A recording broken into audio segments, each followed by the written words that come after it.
अभी जैसे कि मान लो राहुल और रोशनी दोनों आपस में बहुत प्यार करते हैं, ठीक है। अभी इनवर्सली प्रोपोर्शनल का एग्जांपल दे रहा हूं। अभी मान लो राहुल और रोशनी आपस में प्यार करते हैं, लेकिन लड़की लोग को कैसा रहता है, इनको कितना भी प्यार दो इनको कमी लगता है। तो अगर राहुल ने इनको बहुत ज्यादा प्यार दिया तो रोशनी को लगेगा कुछ भी नहीं दिया। Hello everyone guys, my name is Prashant and you are watching new Indian era. So चलिए गाइस, शुरुआत करते हैं आज के अपने इस प्यारे से लेक्चर नंबर 2 को। देखो यार, जिन जिन बच्चों ने लेक्चर नंबर 1 नहीं देखा है ना, उनको मैं बता दूं कि यार प्लीज लेक्चर नंबर 1 जाके देखो, उसके बाद ही आप लोग लेक्चर नंबर 2 को देखो, क्योंकि ग्रेविटेशन की सीरीज में साइंस 1 का जो आज लेक्चर नंबर 2 है, इसमें हम केपलर्स लॉ पढ़ेंगे। और लेक्चर नंबर 1 के अंदर मैंने पूरा बेसिक बताया है। मतलब हो सकता है कि आपने 9 साल 9th स्टैंडर्ड तक आपने कुछ भी अच्छे से पढ़ाई ना किया हो, तो जिस बच्चे ने कुछ भी पढ़ाई नहीं किया उस बच्चे के लिए मैंने ऐसी वीडियो बनाई थी लेक्चर नंबर 1 की, जिसके अंदर सारा बेसिक, मोशन क्या होता है, वेलोसिटी, डिस्प्लेसमेंट, उनकी यूनिट क्या होती हैं, यूनिट कैसे निकालते हैं, ऐसी बहुत सारी इंफॉर्मेशन मैंने वहां पर समझाई है। तो जाओ जल्दी से और उसको अच्छे से पढ़ लो, और उसके बाद लेक्चर नंबर 2 देखो। आज का ये वीडियो सिर्फ देख लेने से 3 मार्क्स आपके फिक्स हो जाएंगे। बोर्ड एग्जाम में 3 मार्क्स का एक कंफर्म क्वेश्चन इस वीडियो से आने वाला है, ये बात आप ध्यान रखना। ये मेरा वादा है, confirm Maharashtra board class 10th के अंदर आएगा, क्योंकि ये लेक्चर नंबर 2 केपलर्स लॉ। आज हम लोग Newton's universal law of gravitation भी पढ़ेंगे, centripetal force, circular motion, gravitation क्या है, एक्चुअल में आज हमारा लेक्चर शुरू होने वाला है। तो चलो गाइस, शुरुआत करते हैं आज के इस प्यारे से सेशन को, ठीक है। Let's begin with the topic. चलो शुरू करते हैं।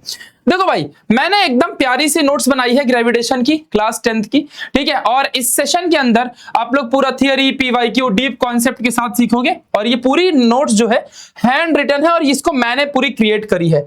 चलो, तो आज हमारा शुरू करेंगे हम मेन अपने टॉपिक को, मेन अपने लेक्चर को, ठीक है बच्चों। तो let's begin with the topic. I hope so आपको ये अच्छे से दिख रहा होगा। थोड़ा सा अपनी क्वालिटी बढ़ा लेना फोन की, 360p या 720p देखना अगर वाईफाई है तो।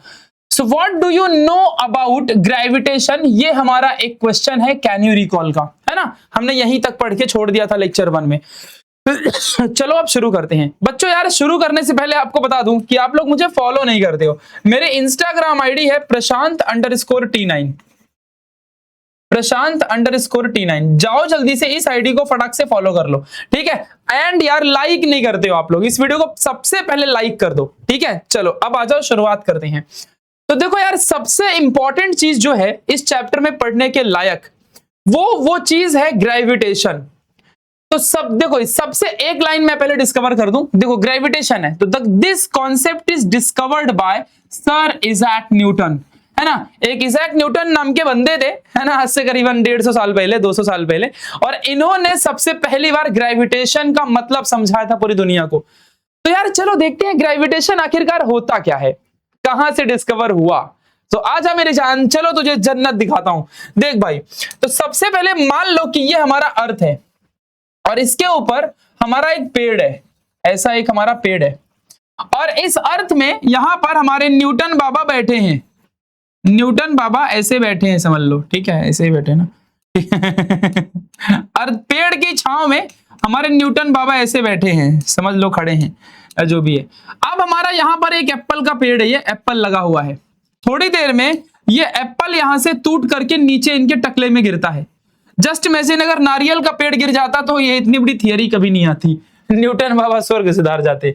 लेकिन कोई बात नहीं, ये एप्पल गिरा और इनके टकले में गिरा।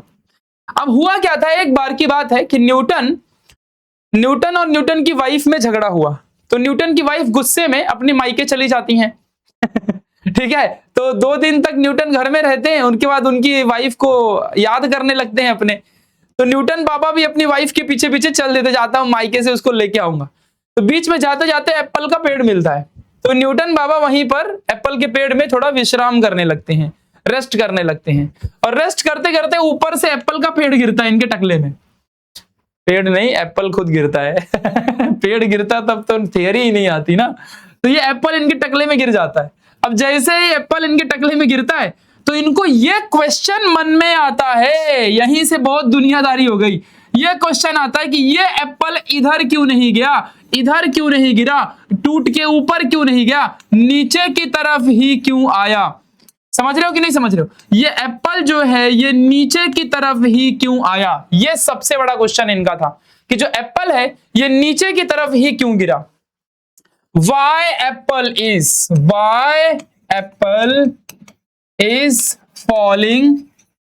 falling vertically downward। वर्टिकली मतलब सीधा नीचे, वर्टिकली डाउनवर्ड। समझ रहा है कि नहीं समझ रहा है, इस बात को ध्यान देना। ये इनके मन में क्वेश्चन था कि क्यों एप्पल नीचे की तरफ ही, वर्टिकली डाउन नीचे ही क्यों गिरता है। ऐसे एप्पल टूटा कोई भी ऑब्जेक्ट, अब एप्पल ही नहीं कोई भी ऑब्जेक्ट ऐसे छोड़ते हैं ना तो हम नीचे ही क्यों गिरता है। ये ऐसा छूट के इधर चला जाए, इधर चला जाए, या ऊपर क्यों नहीं चला जाता, ये नीचे ही क्यों गिरता है। ये क्वेश्चन इनके मन में आता है।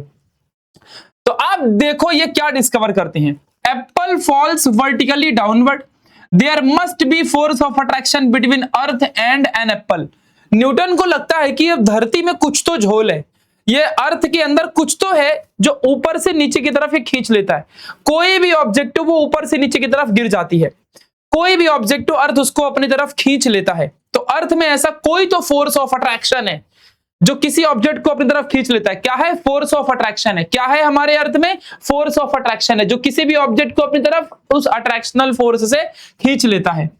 तो that force is directed towards the centre of the earth, और जो फोर्स ऑफ अट्रैक्शन है वो अट्रैक्शन अर्थ के सेंटर की तरफ है।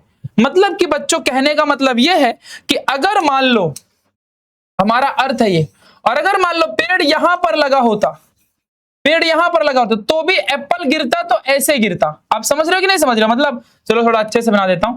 अगर मान लो एप्पल गिरता ना तो वो अर्थ के सेंटर की तरफ गिरता।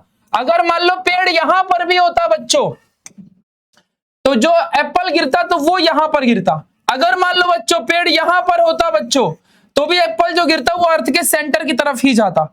मतलब कि अर्थ के सेंटर में कुछ तो है जो सारे के सारे ऑब्जेक्ट अर्थ के सेंटर की तरफ खींचे चले जा रहे हैं। अगर मैं कूदूं तो मैं भी अर्थ के सेंटर की तरफ ही अट्रैक्टेड हूं। ये पेन अगर ऊपर फेंकूं तो जब ये नीचे गिर रही है, ये जब पेन नीचे गिर रही है तो ये अर्थ के सेंटर की तरफ ही अट्रैक्टेड है। Each and every object is attracted towards the earth centre. समझ रहा है कि नहीं समझ रहा है, ये बात आप हमेशा अपने माइंड में याद रखना, ठीक है। Earth also attracting moon towards the centre. अब जैसे कि आपको बच्चों पता है कि हमारी धरती मैया है, ये सेंटर है, और ये हमारा मान लो मून है, तो जो मून है ना ये भी अर्थ के सेंटर की तरफ अट्रैक्टेड है। समझ रहे हैं कि नहीं समझ रहा है, मतलब भाई अर्थ में कुछ तो है, अर्थ में कुछ तो है जो सबको अपनी तरफ खींच लेता है। अर्थ में कुछ तो है जो सबको अपनी तरफ खींच लेता है। ये बात आपको समझ गया बच्चों। चाहे मैं रहूं या मेरी पेन रहे या कुछ भी दुनिया में हो, ये चश्मे को भी छोड़ूंगा तो सब चीज ऊपर से नीचे गिर जाएगा। एरोप्लेन भी ऊपर से नीचे गिर जाती है, बट वो बाद में अलग फोर्स लगाता है इसलिए उड़ते रहती है, वो अलग दुनिया है, ठीक है। तो हर एक चीज ऊपर से नीचे हमारी अट्रैक्ट होकर नीचे बच्चों गिर जाती है।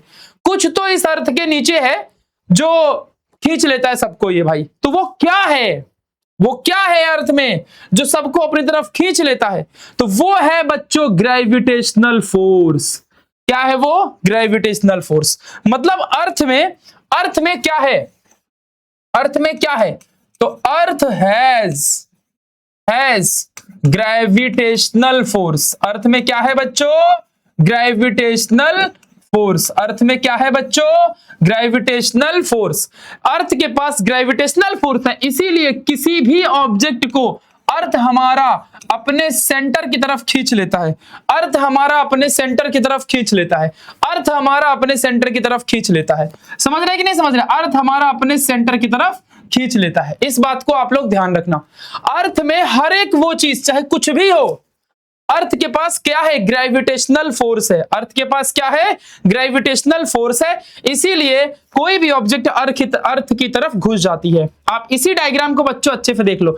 ये एप्पल का पेड़ देखो अर्थ के सेंटर की तरफ नीचे गिर रहा है। ये डायग्राम, ये जब मैं नोट्स आपको दूंगा तो आप इसको पढ़ लेना।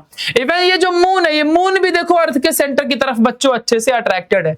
इस बात को आप लोग हमेशा अपने माइंड में ध्यान रखना। क्लियर हो गई बातें। तो अर्थ के पास क्या है, ग्रेविटेशनल फोर्स है। अब न्यूटन बाबा को एक चीज पता चलती है, न्यूटन बाबा को एक चीज पता चलती है। न्यूटन कहते हैं कि ग्रेविटेशनल फोर्स क्या है, ठीक है, इनको पता चला कि अर्थ के पास ग्रेविटेशनल फोर्स है, इसीलिए हर एक ऑब्जेक्ट अर्थ के सेंटर की तरफ अट्रैक्टेड है, और दुनिया की सारी ऑब्जेक्ट अर्थ के सेंटर की तरफ ही अट्रैक्टेड है। यह भी बात आप लोग ध्यान रखना, हर एक ऑब्जेक्ट अर्थ के सेंटर की तरफ ही अट्रैक्टेड है। क्यों अट्रैक्टेड है? क्योंकि अर्थ के पास ग्रेविटेशनल फोर्स है। समझ गया अच्छे से? Clear concept. Concept is power मेरी जान, ठीक है, ध्यान देना। लेकिन ये ग्रेविटेशनल फोर्स है क्या, ये क्या चीज है? तो न्यूटन बाबा ने पता किया वहां से कि force of attraction between any two object present on this universe, पूरे ब्रह्मांड में ध्यान देना अच्छे से, पूरे ब्रह्मांड में कोई भी दो ऑब्जेक्ट हो, ये एक दूसरे को हमेशा अपनी तरफ अट्रैक्ट करते हैं बाय सम फोर्स, एंड यही फोर्स हमारा क्या कहलाता है? Gravitational force.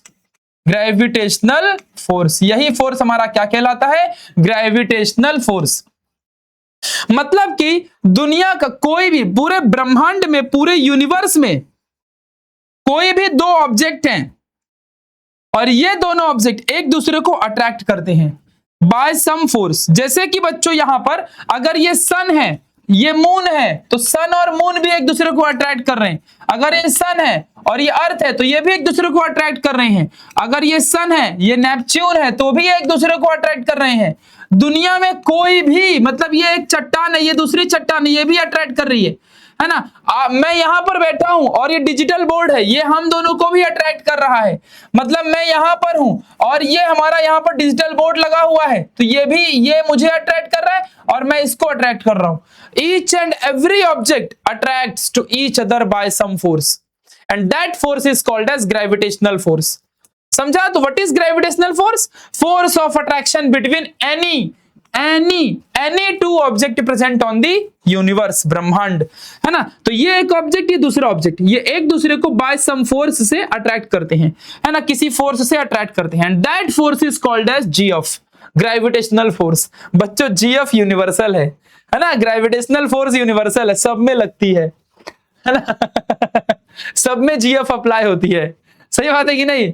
जीएफ यूनिवर्सल है, जीएफ से कोई नहीं बच सकता, ये सब में सबको अट्रैक्ट कर लेती है ठीक है। तो ग्रेविटेशनल फोर्स क्या है?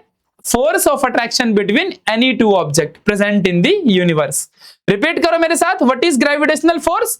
Force of attraction between any two object present in the universe. Force of attraction between any two object present in the universe.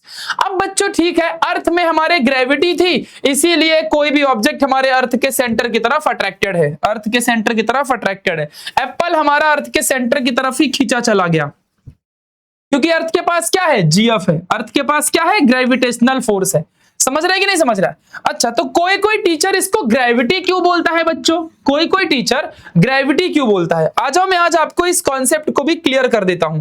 देख मेरी जान, अभी हमने क्या सीखा कि पूरे यूनिवर्स में, है ना, अगर एक ऑब्जेक्ट और ये दूसरा ऑब्जेक्ट है, तो इनके बीच में पक्का कोई ना कोई फोर्स ऑफ अट्रैक्शन रहेगा, और उस फोर्स ऑफ अट्रैक्शन को हम क्या बोलेंगे? उस फोर्स ऑफ अट्रैक्शन को हम बोलेंगे जीएफ, ग्रेविटेशनल फोर्स। लेकिन अगर मान लो पूरे इसी यूनिवर्स में हम अब धरती के रहने वाले हैं, तो अगर मान लो एक ऑब्जेक्ट हमारा अर्थ निकला और दूसरा ऑब्जेक्ट कोई भी रहने दो, समझ रहा है, और इनके बीच में अगर फोर्स ऑफ अट्रैक्शन है, तो इस फोर्स को हम लोग क्या नाम देंगे? ग्रेविटी नाम देंगे। क्या नाम देंगे? ग्रेविटी नाम देंगे। मतलब दो ऑब्जेक्ट में से एक ऑब्जेक्ट अर्थ कंपलसरी होना चाहिए, तो इनके बीच के फोर्स ऑफ अट्रैक्शन को हम क्या बोलेंगे? ग्रेविटी बोलेंगे। और अर्थ के अलावा बाकी दो कोई भी रहे, उनके बीच में जो भी फोर्स लगेगा उसे हम जीएफ बोलेंगे, ग्रेविटेशनल फोर्स। समझ रहे हैं अच्छे से बच्चों? अब देखो, है तो दोनों ग्रेविटेशनल फोर्स ही, तो इसको ग्रेविटी क्यों कह रहे हैं? अरे भाई, हम अर्थ के रहने वाले लोग ग्रेविटेशनल फोर्स बोलने में बड़ा लगता है, इसलिए हम लोग ग्रेविटी चिपका देते हैं। समझ रहा है कि नहीं समझ रहा? ध्यान देना। तो आप खुद ही अभी इससे समझ जाओ, यहां क्या लिखा है? Force of attraction between earth and any other object is called as gravity. देखो मतलब एक ऑब्जेक्ट हमारा अर्थ होगा और बाकी दूसरा कोई भी चलेगा, इनके बीच में जो फोर्स ऑफ अट्रैक्शन होगा वो क्या होगा, हमारा ग्रेविटी कहलाएगा। जैसे एग्जांपल के लिए कोई एप्पल हमारे अर्थ में गिर रहा है, तो एक अर्थ और एक एप्पल, अर्थ हमारे एप्पल को अपनी तरफ खींच रहा है, तो इसके बीच में क्या फोर्स ऑफ अट्रैक्शन हुआ, हमारा ग्रेविटेशनल फोर्स ऑफ अट्रैक्शन हुआ, और इसे हम ग्रेविटी बोलेंगे। लेकिन अगर मून है और सन है, तो यहां अर्थ है क्या, मून और सन के बीच में अगर फोर्स ऑफ अट्रैक्शन है, ग्रेविटेशनल फोर्स है, तो बस आप समझ के रखना कि दुनिया के कोई भी दो ऑब्जेक्ट के बीच में जो भी फोर्स ऑफ अट्रैक्शन लगता है उसको हम लोग क्या बोलते हैं, ग्रेविटेशनल फोर्स। और अगर दुनिया का कोई भी ऑब्जेक्ट में से एक ऑब्जेक्ट अर्थ हो, जैसे कि अर्थ अपने एप्पल को खींच रहा है, मैं कूद रहा हूं तो अर्थ मुझे खींच रहा है, तो मेरे और अर्थ के बीच में क्या लग रहा है, ग्रेविटेशनल फोर्स, बट उसको बोलने के लिए हम लोग क्या बोलेंगे, ग्रेविटी नाम यूज करेंगे। कंफ्यूज मत होना, ग्रेविटी ही ग्रेविटेशनल फोर्स है। चलो अब देखो बच्चों, ग्रेविटेशनल फोर्स, थोड़ा कुछ पॉइंट नोट कर लो। ग्रेविटेशनल फोर्स एक यूनिवर्सल फोर्स है, मतलब दुनिया के सभी ऑब्जेक्ट में ये फोर्स लगता है बच्चों। तो जैसे कि आप समझ लो कि अगर सन है तो ये सन दुनिया के सभी ऑब्जेक्ट को अपनी तरफ अट्रैक्ट करता है, चाहे अर्थ हो, चाहे मून हो, चाहे नेपच्यून हो, चाहे कुछ हो। ये जो पेन है ये मुझे भी अट्रैक्ट कर रही है और मैं भी पेन को अट्रैक्ट कर रहा हूं। अगर पेन यहां रखी है तो ये पेन मुझे भी अट्रैक्ट कर रही है और मैं भी पेन को अट्रैक्ट कर रहा हूं। वो बात की बात है कि ये पेन मेरे पास चिपक क्यों नहीं जाती है ना, या मैं इससे चिपक क्यों नहीं जाता हूं। ये सवाल तो आपके मन में आएगा, भैया अट्रैक्ट कर रहे हैं तो चिपक क्यों नहीं जा रहे हैं, है ना, सही बात है ना। क्यों नहीं चिपक जा रहे हैं ये मैं आपको बाद में बताऊंगा, चलो अभी समझा देता हूं। देखो बच्चों, अगर ये पेन रखी है तो मैं इसको उठाने जा रहा हूं, ठीक है, उठा रहा हूं मैं, उठ रही है पेन, उठ क्यों नहीं रही है पेन, उठा रहा हूं, नहीं उठ रही है ना ये, क्योंकि मैं इसको एकदम कम फोर्स से उठा रहा हूं, मतलब इतनी शक्ति नहीं लगा रहा हूं, बट थोड़ा तो फोर्स लगा रहा हूं, बट जितना फोर्स लगा रहा हूं ना उतने के दम पे तो ये उठने नहीं वाली है।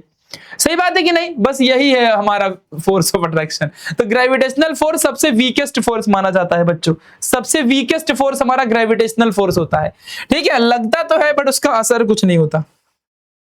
तो ग्रेविटेशनल फोर्स यूनिवर्सल फोर्स है ना। Each and every object present on the universe attracted by this force. मैंने बताया ना, दुनिया के सभी ऑब्जेक्ट एक दूसरे को अट्रैक्ट करते हैं, समझ रहे हो, ये बात ध्यान देना। अभी जैसे कि मान लो बच्चों, यहां पर ये चेयर है, ये कुर्सी है, ये कुर्सी है कि नहीं है, तो ये कुर्सी मुझे अट्रैक्ट कर रही है और मैं इसको अट्रैक्ट कर रहा हूं। वो बात की बात है कि मैं इससे चिपक नहीं जा रहा हूं, क्यों, क्योंकि हम दोनों के बीच का जो फोर्स ऑफ अट्रैक्शन है वो बहुत वीक है। इतना ताकतवर ये फोर्स ऑफ अट्रैक्शन नहीं है कि हम दोनों को अट्रैक्ट कर ले आपस में। इस बात को आप लोग अपने माइंड में सेट रख लेना। समझ रहे बच्चों मैं क्या कह रहा हूं, ये बात आप ध्यान देना। तो ग्रेविटेशनल फोर्स दुनिया के सभी ऑब्जेक्ट में लगता है, चाहे कोई भी ऑब्जेक्ट हो, चाहे अर्थ के अंदर हो, अर्थ के बाहर हो, पूरे ब्रह्मांड में कहीं पर भी हो, हर जगह एक दूसरे को सारे ऑब्जेक्ट अपनी तरफ खींच के रखते हैं, अट्रैक्ट करके रखते हैं, ठीक है। बट वो फोर्स ऑफ अट्रैक्शन बहुत वीक है। जैसे कि देख लो अभी, चाहे सन हो, चाहे अर्थ हो, चाहे मून हो, चाहे तुम रहो, चाहे मैं रहूं, हम तुम भी एक दूसरे को अट्रैक्ट कर रहे हैं। वो बात की बात है कि तुम मेरे पास आते नहीं हो, ठीक है। ये बात आप लोग अपने माइंड में सेट रख लो। चलो बच्चों, क्लियर हो गई बातें यहां तक की, अब आगे बढ़े, लेट्स बिगिन। अब पढ़ेंगे बच्चों, अगर आपको ये बात अच्छे समझ में आ गई हो, मैं आगे एक प्रूफ करके भी दिखाऊंगा कि क्यों हम दोनों एक दूसरे को खींच नहीं पाते हैं। जैसे कि देखो, मैं एग्जांपल देता हूं। अभी दुनिया के सारे ऑब्जेक्ट एक दूसरे को अट्रैक्ट करते हैं ना, तो मान लो बच्चों ये एक टेबल है, ये एक टेबल है, ये एक टेबल है, और इस टेबल में मान लो यहां पर राहुल बैठा है और यहां पर रोशनी बैठी है, ठीक है। एक टेबल में रोशनी और राहुल के बीच का जो डिस्टेंस है मान लो वो 1 मीटर है। राहुल का वजन 80 किलो है और रोशनी का वजन 150 किलो है। अब समझ लो ऐसा कि ये दोनों बैठे हैं। अब न्यूटन के हिसाब से each and every object attract to each other by some force. तो इसका मतलब राहुल को रोशनी अट्रैक्ट करनी चाहिए और रोशनी को राहुल अट्रैक्ट कर रहा है बाय सम फोर्स, किसी ना किसी फोर्स के दम पे। तो थोड़ी देर में ये दोनों आपस में चिपक जाने चाहिए, लेकिन ये चिपक तो नहीं रहे हैं। सही बात है कि नहीं, चिपक तो नहीं रहे हैं। तो इसका आंसर मैं आपको थोड़ी देर में दूंगा।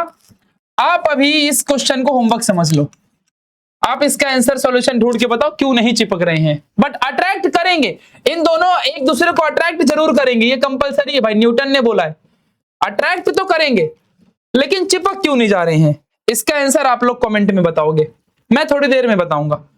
तब तक चलो पहले सर्कुलर मोशन पढ़ते हैं, या तो लेक्चर नंबर 3 में पता चलेगा आपको, ठीक है। अभी आ जाओ पढ़ो पहले सर्कुलर मोशन। लेक्चर 1 में मैंने इसको पढ़ाया था, movement of an object along with circumference of the circle is called as circular motion.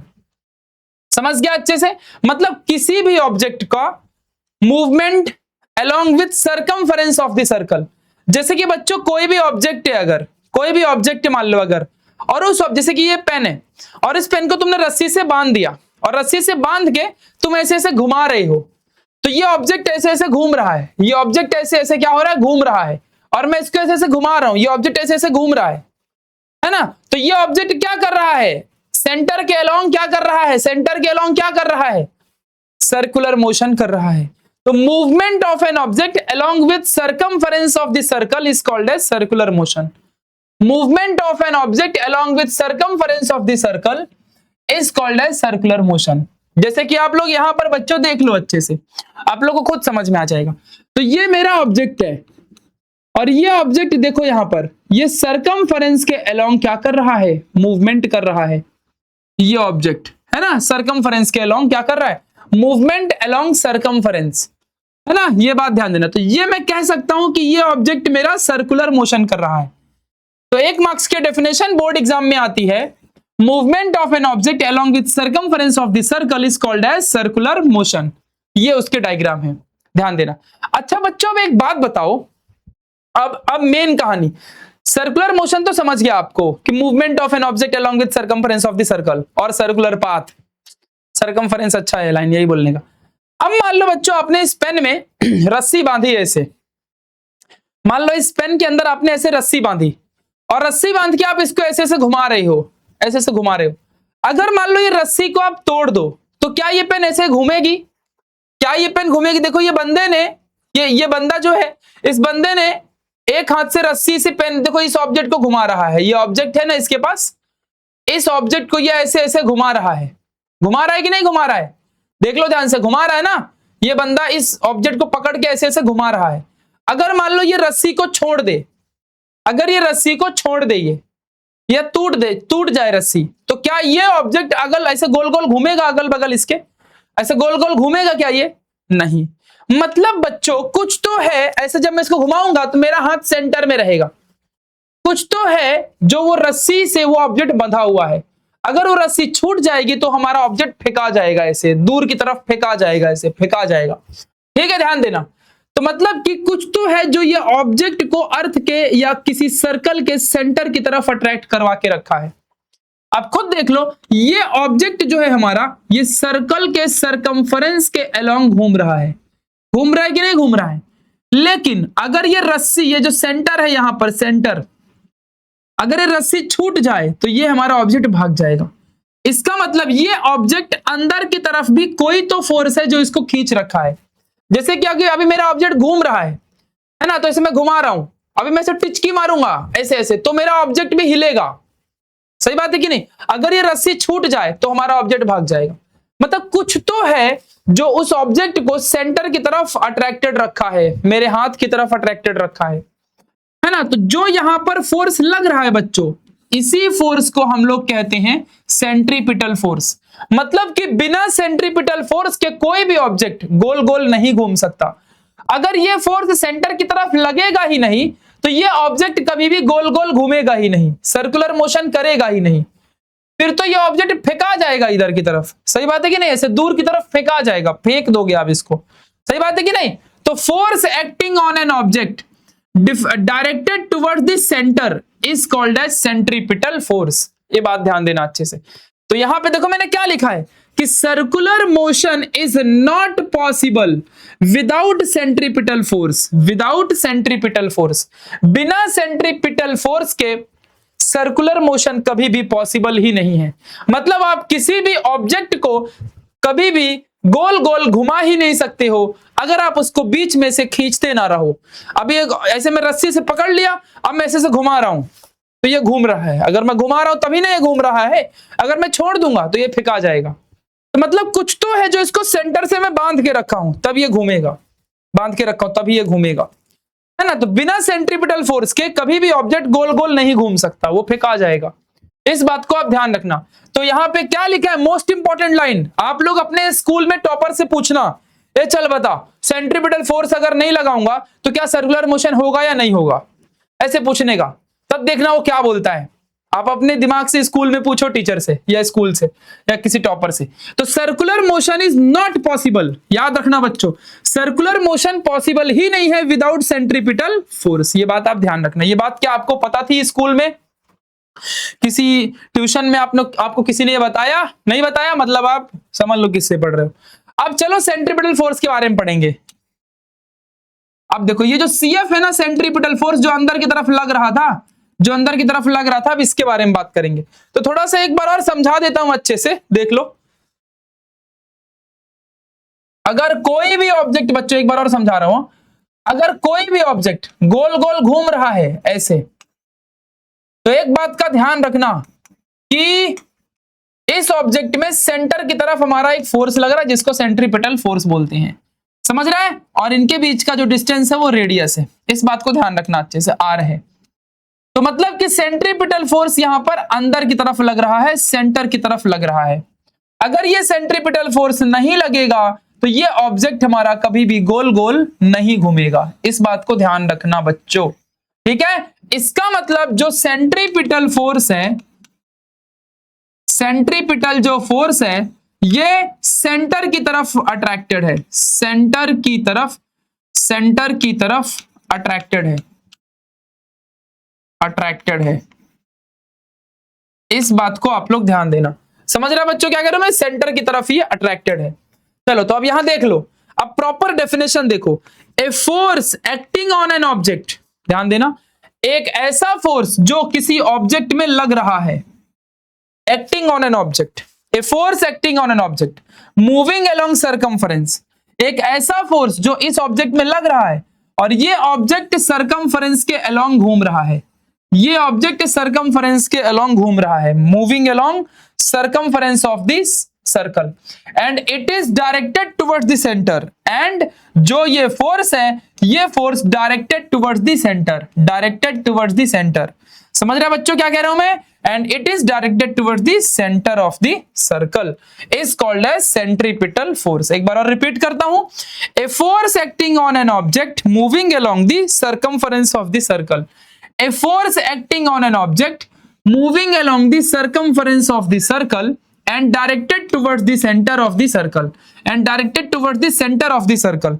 है ना, then that force is called as centripetal force। Centripetal force को बच्चों सेंटर सीकिंग फोर्स भी कहते हैं, है ना, और सेंट्रीपिटल फोर्स के वजह से ही सर्कुलर मोशन पॉसिबल है। इस बात को बच्चों आप लोग ध्यान देना अच्छे से।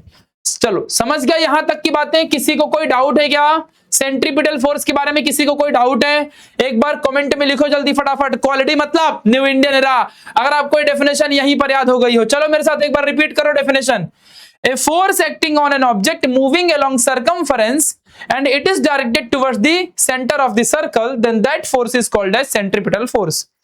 एक ऐसा फोर्स जो किसी ऑब्जेक्ट में लगता है और वो ऑब्जेक्ट गोल गोल घूम रहा होता है सर्कमफरेंस के अलोंग, एंड जो फोर्स इसमें लग रहा था वो फोर्स सेंटर की तरफ भी अट्रैक्टेड है, तो ऐसे फोर्स को सेंट्रीपिटल फोर्स कहते हैं।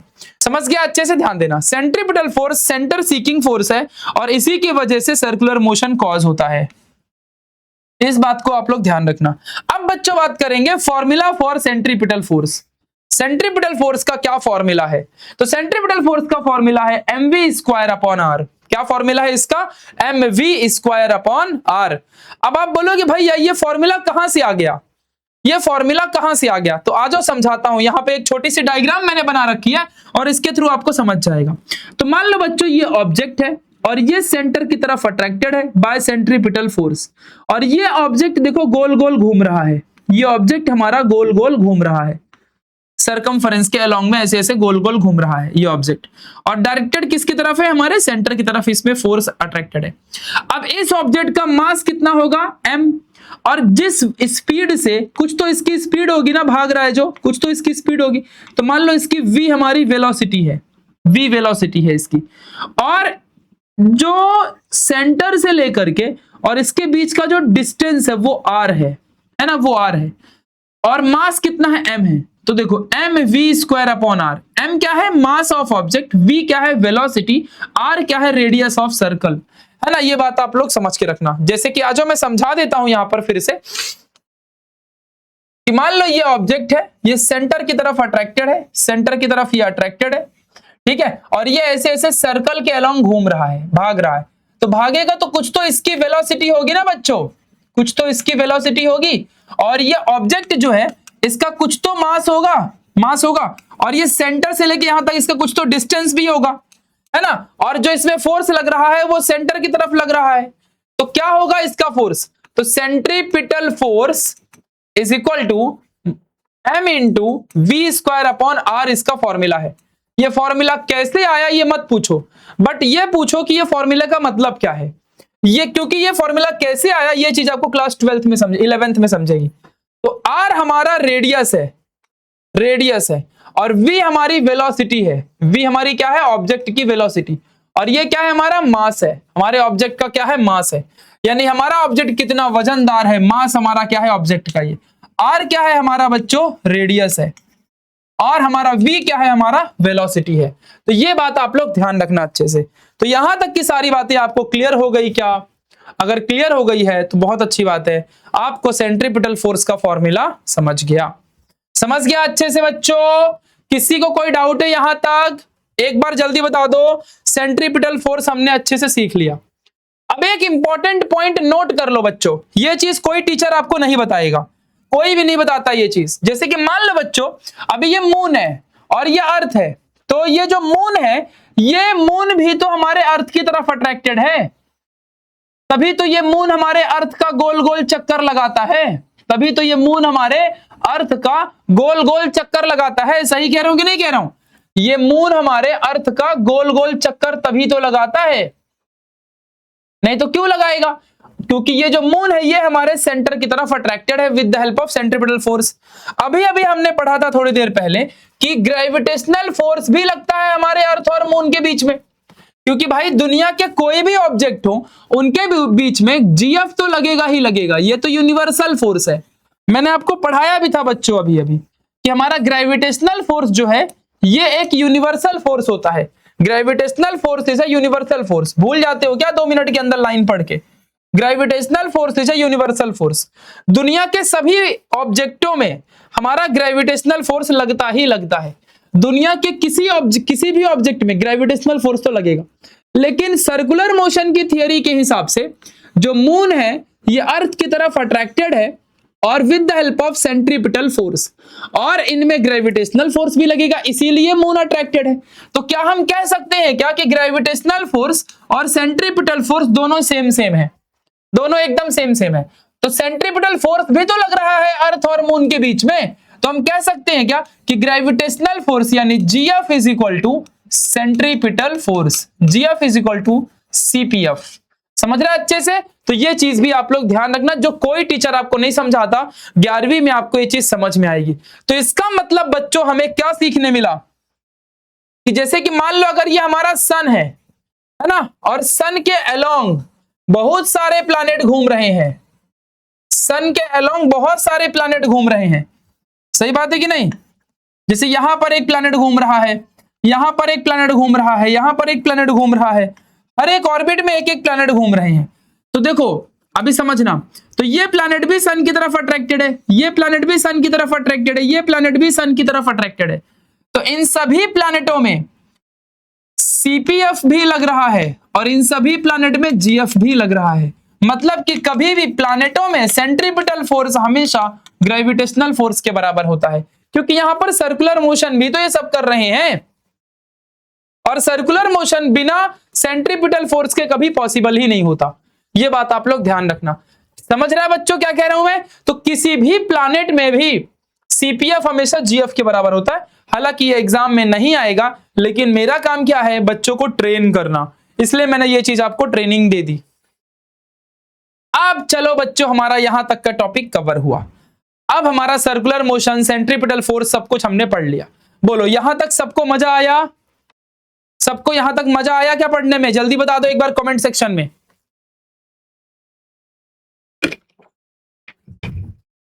बोलो फटाफट जल्दी। अब चलो बच्चों, हम लोग केपलर्स लॉ पढ़ेंगे। केपलर लॉ बच्चों बोर्ड एग्जाम में 3 मार्क्स के लिए कंफर्म आता है, हर साल आता है। 3 मार्क्स के लिए Kepler law confirm board exam में आता है। यहां पे मैंने लिखा KIB। केपलर लॉ पढ़ने से पहले कुछ IMP बात, कुछ इंपॉर्टेंट बात। KIB, what is an ellipse? Kepler law को पढ़ने से पहले हम एलिप्स को जानेंगे। तो देख मेरी जान, मैं तुझे समझाता हूं। ये क्या है हमारा? ये सर्कल है। सर्कल को क्या होता है? सेंटर होता है, इस बात को ध्यान देना। और एक और शेप होता है ये क्या है हमारा? ये एलिप्स है, ये एलिप्स है। और ये क्या है? हमारा सर्कल है। ये सर्कल है और ये एलिप्स है। एलिप्स को बच्चों यहां पर हमारा दो इस तरीके से सेंटर होते हैं, इस बात को आप ध्यान देना। तो इसको सेंटर को हम लोग इसके फोकस कहते हैं। इसके सेंटर को हम लोग क्या कहते हैं बच्चों? फोकस कहते हैं। तो याद रखना अच्छे से, दोनों बहुत ज्यादा जरूरी बातें हैं मेरी जान, ठीक है? ध्यान देना। तो देख लो अच्छे से, पहले यहां पर समझ लो कि एक हमारा सर्कल है, सर्कल का सेंटर होता है इस तरीके से, सर्कल को सेंटर होता है। और एलिप्स को दो सेंटर होते हैं और दोनों सेंटर का नाम फोकस कहलाता है। ये चीजें आप लोग अपने माइंड में सेट कर लो। अच्छा, ये एलिप्स को पहचानोगे कैसे? तो जैसे कि मान लो एक बार राहुल जो है अकेले आइसक्रीम खा रहा था, कोन वाली आइसक्रीम खा रहा था, कोन वाली। अचानक से रोशनी ने उसको देख लिया तो देख लिया तो उसने इधर तलवार मार दिया उसके आइसक्रीम में, उसकी आइसक्रीम में तलवार मार दिया, उसकी बेचारे का आइसक्रीम कट गया अब जूस कहां से निकलेगा? ठीक है तो ये जो पूरा कोन है, ये दिख रहा है आपको? ये जो पूरा कोन है, ये पूरा कोन कट जाएगा अभी, समझ रहे हैं बच्चों? ये देखो यहां से तलवार मार दिया, ये दिख रहा है आपको? तलवार, पूरी तलवार मार दी। तो ये पूरा यहां से ऐसे कट जाएगा, ये यहां से ऐसे पूरा बच्चों कट जाएगा। ये समझ रहे हैं मैं क्या कह रहा हूं? तो इस चीज को अगर मैं उठा के यहां पर रखूंगा, इस चीज को अगर मैं उठा के यहां पर बच्चों ऐसे रखूंगा, तो ये एक एलिप्स के जैसा दिख रहा है। और इसके पास दो यहां पर सेंटर हैं, तो दीज आर दी फोकाई, है ना? और जो ये पूरा पाथ है, इसे हम लोग एलिप्टिकल पाथ बोलते हैं। क्या बोलते हैं? Elliptical path. आप खुद ही देख लो, इस चीज को हम लोग क्या बोलते हैं? सरकमफरेंस। इसको बच्चों हम लोग क्या बोलते हैं? सरकमफरेंस। और इस चीज को हम लोग क्या बोलते हैं? Elliptical path. क्या बोलते हैं इसको हम लोग? Elliptical path. क्या बोलते हैं इसको हम लोग? Elliptical path. समझ गया बच्चों क्या कह रहा हूं मैं? तो ये हमारा सरकमफरेंस है और ये हमारा एलिप्टिकल पाथ है। इस बात को आप लोग अपने माइंड में सेट रखना। समझ गया मैं क्या कह रहा हूं? तो ये दोनों अपने माइंड में सेट कर लो, दोनों का मीनिंग जरूरी है। अगर ये दोनों आपको आएगा मतलब, तो आप समझ जाओगे कि क्या है। चलो यहां देखो, ऐसे ही देखो मैंने सर्कल का भी बगल में बना के रखा है कि इसको हम लोग सरकमफरेंस कहते हैं। ये हमारा देखो रेडियस है ना? ये सेंटर है, यहाँ पर ये हमारा सेंटर है। और जो ये गोल गोल है पूरा, आपको दिख रहा होगा बच्चों, ये पूरा गोल गोल जो है, इसे सरकमफरेंस कहते हैं। सर्कल का सरकमफरेंस हमेशा 2πr होता है ना? आपको बचपन में पढ़ाया भी गया होगा। सर्कल का जो सरकमफरेंस है पूरा 2πr होता है। कितना होता है? 2πr। ये फॉर्मूला याद कर लो। सर्कल का जो सरकमफरेंस है ना, ये कितना होता है? 2πr होता है। ये फॉर्मूला याद कर लो, बहुत जरूरी चीज है ये, समझ रहा है? कोई टीचर जल्दी नहीं बताता ये सब।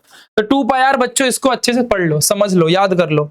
मतलब जितना ज्यादा आप चीजों को याद करोगे ना, उतना ज्यादा आप फायदे में रहोगे। तो अब हम केपलर लॉ पढ़ने के लिए तैयार हैं। अगर आपको एलिप्स समझ गया है, इसको एलिप्टिकल पाथ कहते हैं, अगर आपने ये समझ लिया है, तो समझ जाओ बच्चों कि आप लोगों को ये चीज एकदम अच्छे से आ गई है। ये चीज आप लोग जानते हो, ठीक है? ये बात ध्यान देना। तो एलिप्स अगर आपको अच्छे से आता है, अगर आप लोगों को ये समझ गया कि एलिप्स को दो फोकस होते हैं, तो आप समझ जाओ कि अब आप केपलर लॉ पढ़ने के लिए तैयार हो। तो चल मेरी जान, तुझे केपलर लॉ सिखाता हूं, ठीक है? ध्यान देना अच्छे से। तो केपलर के तीनों rule as it is board exam में आपको लिखने पड़ेंगे। क्या करने पड़ेंगे, एज इट इज आपको बोर्ड एग्जाम में लिखने पड़ेंगे, है ना। Kepler rule number 1 2 3 as it is लिखने पड़ेंगे।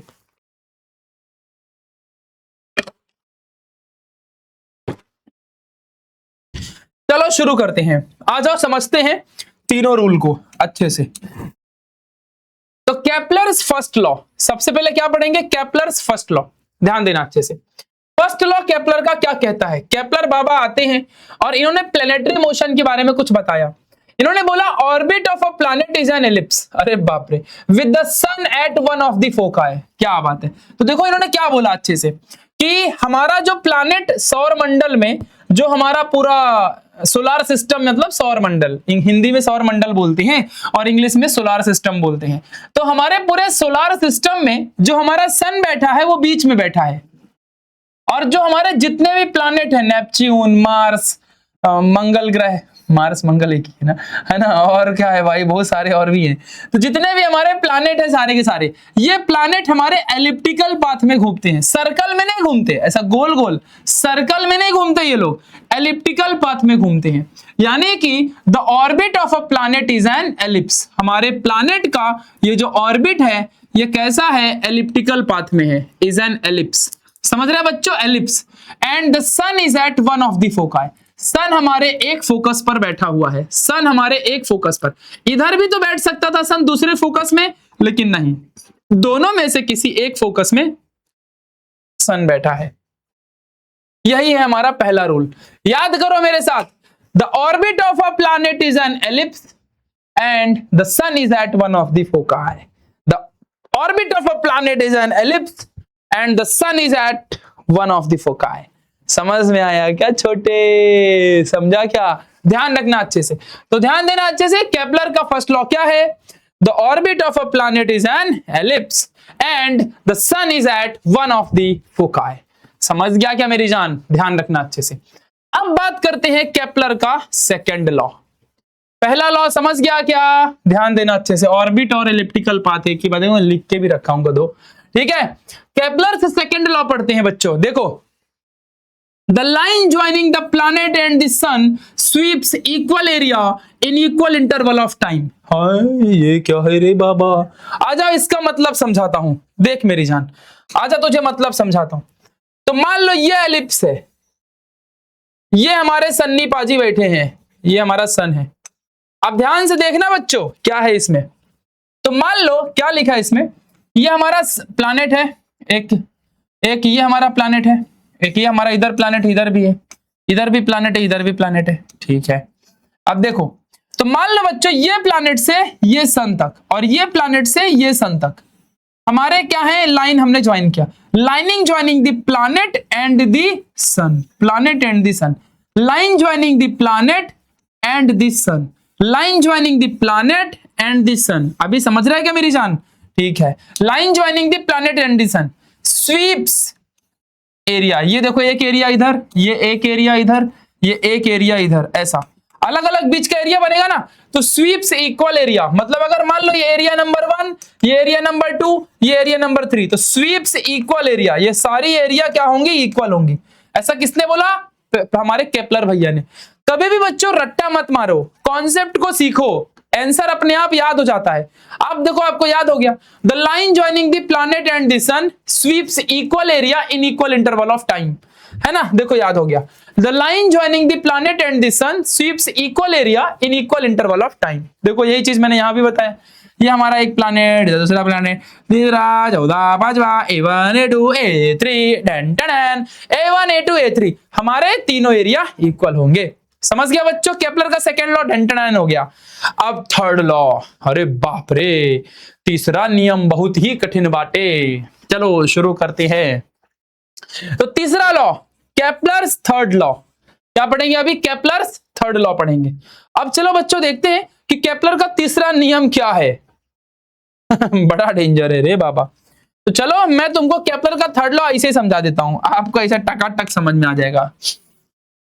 देख भाई, तो देख भाई, ये मान लो मेरा, हमारा क्या है, ये एलिप्स है, दिख रहा है एलिप्स। ये हमारे सन्नी पाजी यहां पर बैठे हैं, बैठे हैं सन्नी पाजी, ठीक है बैठने दो, बैठे हैं तो बैठे रहे, हमको क्या करना है, आए हैं तो बैठेंगे ही ना। तो ये हमारे सन्नी पाजी यहां पर बैठे हैं और ये हमारा पूरा एलिप्स है, ठीक है। अब मान लो बेटा इधर मेरा प्लैनेट है, तो इसके यहां से लेके यहां तक का कुछ तो डिस्टेंस रहेगा ना, उसको हम लोग आर बोलेंगे। हालांकि ये मीन डिस्टेंस होता है, अलग अलग जगह पे लोकेशन पे एवरेज डिस्टेंस निकालते हैं, बट वो सब मत झंझट में मत पड़ो। सिर्फ इतना याद रखो कि आर का मतलब होता है मीन डिस्टेंस। क्या होता है मेरी जान? Mean distance. आर का मतलब क्या होता है मेरी जान? Mean distance. चलो आगे बढ़ते हैं। अच्छा, अब ये प्लैनेटवा जो है हमारा, ये प्लैनेटवा ऐसे घूमेगा, ऐसन ऐसन घूमेगा ये हमारा प्लैनेटवा। ये हमारा प्लैनेटवा जो है ये ऐसे ऐसे घूमेगा, ऐसे घूमेगा। अरे उल्टा रास्ता जा रहा है, भटक मत रास्ते से बेटा, ऐसे घूमेगा। समझ रहा है कि नहीं समझ रहा है? हमारा प्लैनेटवा घूमेगा। तो ये प्लैनेटवा को यहां से घूमने के लिए, वापस अपनी जगह में आने के लिए जो टाइम लगा उसे बोलते हैं टाइम पीरियड। और इसको हम किससे दिखाते हैं? टी से। किससे दिखाते हैं हम इसको? टी से। समझ में आ गया हो? नहीं समझ में आया है? समझ में आना पड़ेगा। चलो, तो टाइम पीरियड क्या है हमारा? टी। और मीन डिस्टेंस जो है वो हमारा क्या है? आर। समझ में आया कि नहीं? तो चलो मेरी जान, अरे मेरी जानो मुझे पहचान। अब यहां देखो, मैं तुझे सिखाता हूं केपलर का थर्ड लॉ। ठीक है, इधर देख, जल्दी आ जा फटाफट। तो यहां तक समझ में आ गया? अब देखो, हम केपलर का थर्ड लॉ मैं आपको लिखूंगा, इंग्लिश में आप खुद बोलना सीख जाओगे। टी मतलब टाइम पीरियड, आर का मतलब मीन डिस्टेंस। तो square of time period is directly proportional to cube of mean distance between the planet and the sun। R क्या है? planet and the sun का डिस्टेंस। यही है हमारा केपलर का तीसरा नियम। याद हो गया? याद हो गया। चलो देखो, फिर से रिपीट करते हैं। Square of time period is, ये सिंबल का मतलब होता है डायरेक्टली प्रोपोर्शनल। इसके बारे में डिटेल में बात करेंगे अभी। अब मेरे साथ पढ़ रहे हो तो भैया मैं आपको ट्रेन तो कर ही दूंगा। मेरे जैसा ट्रेन पूरे यूट्यूब में जल्दी कोई नहीं कर पाएगा, याद रखना। तो square of time period is directly proportional to cube of mean distance between planet and the sun. Between planet and the sun, R. यही है थर्ड लॉ। आ जाओ जरा यहाँ पे पढ़ के देखते हैं इंग्लिश में क्या लिखा है, अंग्रेजियों में क्या लिखे है हो। यहाँ देखो, इकड़े बघा हो, काय लिहिला है इकड़े, इकड़े बघा। The square of its period of revolution around the sun, the square of its period of revolution around the sun, हाँ चला गया, is directly proportional to the cube of mean distance of planet from the sun। mean distance of planet from the sun, mean distance आ रहे, तो यही है ना। देख मेरी जान, the square of period of revolution या time period एक ही बात होता है। the square of its period of revolution is directly proportional to cube of mean distance between planet and the sun। बच्चा सिर्फ इसको इंग्लिश में बोलना सीख ले। Square of its period of revolution बोल दो या टाइम पीरियड बोल दो, एक ही बात होता है रे। तो square of period of revolution is directly proportional to cube of mean distance. समझ गया? ध्यान देना। अब देख बेटा, अब इधर से ये के किधर से आ गया? अरे यार ये तो अपने को नहीं मालूम है। चल आजा, मैं तुझे कुछ काम की बात समझाता हूं, कुछ आईएमपी बात पहले समझाऊंगा, उसके बाद मैं तुझे इसके बाद ये चीज समझाऊंगा। ठीक है, पहले कुछ आईएमपी बात सीखते हैं। मतलब मैं चाहता हूं कि अगर मेरे साथ कोई लड़का पढ़ रहा है ना भाई, वो मेरी जान है यार, तू मेरी जान है ना। अरे मेरी जानो मुझे पहचान, है ना। तो अब मैं तुझे ऐसा कॉन्सेप्ट सिखा दूंगा कि तुझे कोई भी लाइन हो, पूरे साइंस की कोई भी लाइन हो, सब तुझे डिटेल में समझ में आएगी भाई, दिमाग में घुस जाएगी तेरे। तो चलो आजा सिखाता हूं, फिर यहां पे देख ले मेरी जान। तो अब ये तो तेरे को समझ गया है ना, झूठ बोले कौवा काटे। Square of time period is directly proportional to cube of mean distance between the planet and sun, और from the planet and sun. ये वही लिखा है जो यहां है इंग्लिश में। अब ये के कहां से आया? तुझे भी आ जाएगा बनाने के। पहले ये सीख ले, बस इतना सीख ले। और ये इतना जरूरी है ना भाई, इतनी सी पार्ट, ये इतना सा पार्ट जो है ना, कुछ आईएमपी बात लिखा मैंने, KIB मतलब कुछ आईएमपी बात, ये इतना इंपॉर्टेंट है ना मेरी जान भाई, इतना इंपॉर्टेंट है ना, मैं कसम से कहता हूं भाई, बवाल है बवाल। इतना सीख लिया ना, पूरे साइंस का कोई भी चैप्टर हो, 11th 12th, chapter number 6 refraction of light, lenses, कोई भी चैप्टर हो भाई, बवाल हो जाएगा इतना पढ़ लेने के बाद, कसम से कहता हूं। लिख लो फटाफट इसको कहीं भी। व्हाट इज प्रोपोर्शनलिटी, ज्योमेट्री में पढ़े रहोगे ये चीज, मैं ज्योमेट्री भी सिखाता हूं, ठीक है। देखो व्हाट इज प्रोपोर्शनलिटी, देख भाई क्या है proportionality, denoted by symbol alpha, denoted by symbol alpha, यही यूज कर रहा हूं ना, alpha, alpha denoted by symbol alpha. Type क्या है इसका, टाइप दो तरह के होते हैं, एक डायरेक्टली प्रोपोर्शनल और एक इनवर्सली प्रोपोर्शनल होते हैं। चाहे डायरेक्टली प्रोपोर्शनल रहे चाहे इनवर्सली प्रोपोर्शनल रहे, दोनों को सिंबल अल्फा से ही दिखाते हैं। याद हो गया क्या, दोनों को सिंबल अल्फा से ही दिखाते हैं, चाहे डायरेक्टली रहे चाहे इनवर्सली प्रोपोर्शनल रहे। लिख के दिखाएंगे कैसे, दिखाएंगे कैसे, देखो अब अगर डायरेक्टली दिखाना है, डायरेक्टली प्रोपोर्शनल दिखाना है, क्या दिखाना है, डायरेक्टली प्रोपोर्शनल, तो देखो ए हमारा बी से सीधे सीधे रिलेशन में रहेगा, और अगर इनवर्सली प्रोपोर्शनल दिखाना है तो ए हमारा बी से 1 के साथ मिलके रिलेशन में रहेगा, 1 के साथ मिलके, 1 के साथ मिलके रिलेशन में रहेगा। देख रहा है, डायरेक्टली तो सीधा ए से बी रिलेशन है, और इनवर्सली में यहां पर 1 है, 1/b है। यही चीज बच्चों इधर देखो क्या लिखा है, डायरेक्टली लिखा है। डायरेक्टली का मतलब क्या होता है मेरी जान, कि हमारा टी जो है वो डायरेक्टली आर के नीचे, अगर यहां इनवर्सली होता तो यहां पर क्या आ जाता, 1 आ जाता। समझ रहा है क्या कह रहा हूं मैं, इस बात को ध्यान देना। लेकिन 1 आएगा क्या, नहीं, क्योंकि रिलेशन केपलर ने क्या बताया था, डायरेक्टली, ये मैंने नहीं बताया, केपलर ने बताया। तो यहां पे क्या आ गया, डायरेक्टली प्रोपोर्शनल। अब देख मेरी जान, मैथमेटिकल फॉर्म में क्या लिखते हैं, अब जीवन में कभी भी हम लोग ऐसा सिंबल लिखते हैं क्या, A = B, ये इक्वल टू साइन है क्या, नहीं। तो हम लोगों को कैसा चाहिए रहता है, अभी ऐसा लिखा है ना, तो हमको ये नहीं चाहिए, हमको =B चाहिए, हमको ये साइन नहीं चाहिए रहता है। समझ रहे हैं कि नहीं, ये साइन का मतलब क्या है बताऊंगा आगे, पर हमको ये साइन नहीं चाहिए, हमको कभी भी क्या चाहिए रहता है, इक्वल। लेकिन इक्वल साइन के लिए हमें क्या करना पड़ता है, कभी भी इधर के से मल्टीप्लाई करने का, बस लगा देने का।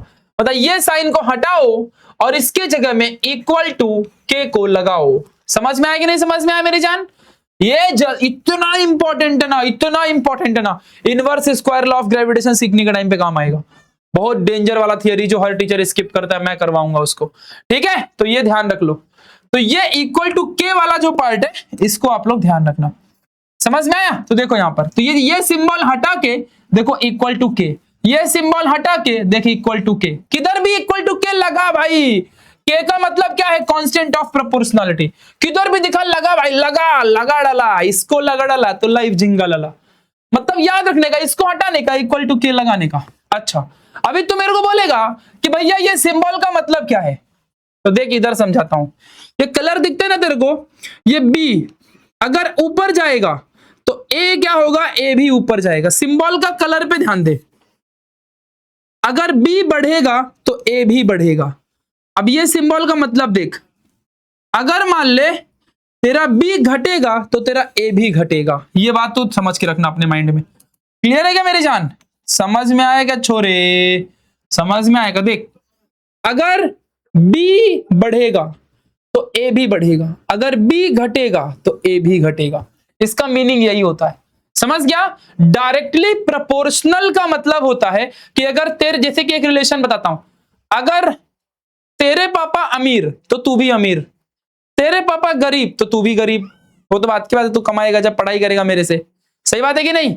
तो याद रखना, ये हो गया पापा की अमीरी और गरीबी is directly proportional to you. समझ गया, ध्यान देना। चलो अब मान लो एक चीज और समझाता हूं, एक चीज और समझाता हूं, ठीक है। उल्टा वाला बताता हूं, उल्टा वाला बताता हूं। ओ हो कैसे समझाऊं यार, उल्टा वाला कैसे समझाऊं। ठीक है, ले ले ले ले ले ले ले ले ले ले ले ले ले, उल्टा वाला मतलब उल्टा ना, अभी तुम ये बढ़ाओगे तो ये घटेगा, ऐसा कुछ समझ लो।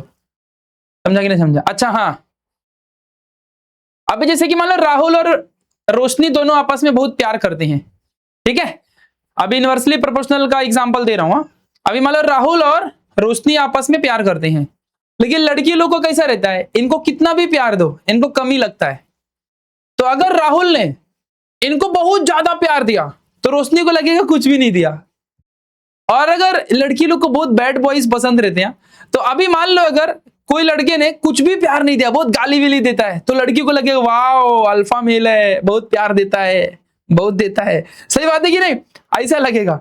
तो ये क्या है, इनवर्सली प्रोपोर्शनल रिलेशन है। बहुत प्यार दोगे इसको कुछ भी फील नहीं होगा, बहुत कम प्यार दोगे इसको बहुत फील होगा। समझ में आया कि नहीं? क्या एग्जांपल सोचता है भाई मैं, सही बात है कि नहीं? चलो ठीक है। बेस्ट एग्जांपल है भाई, ये बेस्ट एग्जांपल है। देख भाई, अगर तुम b की वैल्यू घटाओगे तो a की वैल्यू बढ़ जाएगी। याद रखना, ये आगे चल के बोर्ड एग्जाम में इसके ऊपर क्वेश्चन आ चुका है। और अगर तुम b की वैल्यू बढ़ाओगे तो a की वैल्यू घट जाएगी। इनवर्सली प्रोपोर्शनल के रिलेशन में ये बात तुम याद रखना, उल्टा होता है। और डायरेक्टली प्रोपोर्शनल में सीधा होता है। देखो, अगर तुम b की वैल्यू घटाओगे तो a की वैल्यू बढ़ जाएगी, अगर b की वैल्यू बढ़ाओगे तो a की वैल्यू घट जाएगी, है ना। तो इनवर्सली प्रोपोर्शनल का रिलेशन का मतलब ये होता है, और डायरेक्टली प्रोपोर्शनल का मतलब ये होता है डायरेक्ट डायरेक्ट। बढ़ेगा तो बढ़ेगा, घटेगा तो घटेगा। यहां पर बढ़ेगा तो घटेगा, घटेगा तो बढ़ेगा। और अगर ये साइन है तो इसको हटा के कभी भी इक्वल टू के लिख देने का काम फिट। समझ गया? ये सिंबल को हटा के इक्वल टू के लिख देने का। अब इधर आ जा, तो T square is directly proportional to R का क्यूब है। तो क्या मेरे को ये सिंबल का नीड है क्या? नहीं। तो आजा मैं तेरे को अलग से सिखा देता हूं ना, पहले इधर पे देख। तो मेरे को ये सिंबल की नीड है क्या? नहीं। तो मैं क्या करूंगा, T square is equal to क्या लिखूंगा, के आर का क्यूब। ये के का मतलब क्या होता है, कांस्टेंट। के का मतलब क्या होता है मेरी जान, कांस्टेंट। समझ रहा है कि नहीं समझ रहा है? यहां पर भी ऐसा मत बोलना कि मैंने यहाँ पे लिख के नहीं, किधर चला गया यार, ऐसा मत बोलना कि मैंने लिख के नहीं दिखाया है। के का मतलब कांस्टेंट होता है। अब आधे बच्चे बोलेंगे भैया ये के कांस्टेंट है, वो तो ठीक है, लेकिन कांस्टेंट का मतलब क्या होता है? इधर आ, इधर आ, तेरा गला ऊपर कर ना, दबा के टेटुआ उधर तेरा जान ले लेता हूं, ठीक है। कांस्टेंट का मतलब फिक्स होता है, fix value. Constant fix value, जैसे कुछ भी रहेगा लेकिन फिक्स रहेगा। 1 2 3 4 5 6 7 8 कुछ भी रहेगा फिक्स रहेगा। समझ रहे हैं? तो फिक्स वैल्यू। चलो ठीक है, ध्यान देना। तो आ जाओ फिर समझाता हूं इसको तुमको मैं। तो ये कांस्टेंट है। अभी क्या कर सकता हूं मैं, क्या मैं टी स्क्वायर इस आर क्यूब को इस तरफ लेके आ जाऊं? तो इक्वल की किसी भी मल्टीप्लाई वाली चीज को अगर मैं इस तरफ लेके आता हूं तो ये अपॉन में आती है और यहां के रहता है। और के का मतलब क्या होता है बच्चों, कांस्टेंट होता है, constant. This is the Kepler's third law. देख यही प्रूफ हुआ है ना, यहां पर भी देख लो। T square is equal to, इसके जगह में क्या लिख दिया मैंने, इक्वल टू के लिख दिया। क्या लिख दिया, इक्वल टू के, है ना, विच इज कांस्टेंट और फिक्स वैल्यू, ठीक है। और इनटू आर का क्यूब वैसा ही है। अब अगर मैं मल्टीप्लाई बाय आर को इक्वल की इस तरफ लेके आऊंगा तो ये अपॉन में आ जाएगी, अपॉन में आर का cube is equal to K which is equal to constant. समझ रहे? This is the very important formula and इसको याद रखना मेरी जान, बहुत काम आने वाला है।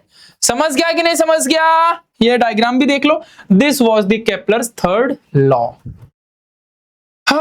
तो यहां खत्म होता है हमारा केपलर का तीसरा नियम। अब हम अगले लेक्चर में पढ़ेंगे न्यूटन्स लॉ ऑफ ग्रेविटेशन। क्या पढ़ेंगे अगले लेक्चर में? Newton's law of gravitation. समझ गया बच्चों? तो आज हमने सर्कुलर मोशन पढ़ा, सेंट्रीपिटल फोर्स पढ़ा और केपलर्स लॉ ऑफ ग्रेविटेशन पढ़ा, प्लैनेटरी मोशन पढ़ा, Newton's universal law of gravitation which is very important. देखो ये वाला पार्ट, ये पूरा प्रूफ हम देखेंगे, यूनिट कैसे आया हम देखेंगे। उसके बाद देखो ना ये सबका मतलब, एक एक वर्ड का मतलब सीखेंगे, ये फोर्स का फॉर्मूला क्या है, और board related PYQ, board related PYQ भी सीखेंगे। कैसे बोर्ड का क्वेश्चन देखो हमारा आता है, एक बोर्ड का क्वेश्चन भी मैंने किया था, देखो ये देखो बोर्ड का पीवाईक्यू भी मैंने करवा के दिखाया था, उसका आंसर क्या आया था। तो बोर्ड का पीवाईक्यू भी मैं यहाँ पे आपको करवा के दूंगा, ठीक है मेरी जान। तो बताओ जल्दी बच्चों आज का लेक्चर आपको कैसा लगा? एक बार जल्दी कमेंट सेक्शन में रेड हार्ट भेज दो एंड अपने सारे दोस्तों के साथ इस वीडियो को शेयर करो। एंड डेफिनेटली आप लोग को मैं बता रहा हूं भाई, मेरे साथ पढ़ लो, 100 में से 100 साइंस में लेके आओगे, ऐसा सिखा रहा हूं। जिस बच्चे को ये वीडियो हार्ड लगी हो तो एक बार वापस से रिवाइज कर लेना। देखो, रिवीजन के नाम पे कुछ याद नहीं करना है, जितना इस वीडियो को देखोगे उतना ही आपको याद हो जाएगा। एक बार, दो बार, तीन बार देखोगे ना, उतना याद हो जाएगा। बस देखो और नोट्स बनाओ। अगर नोट्स नहीं बनाओगे तो आपका लॉस है, ठीक है। So thank you so much for watching this session. Thanks a lot guys, bye bye, take care, love you.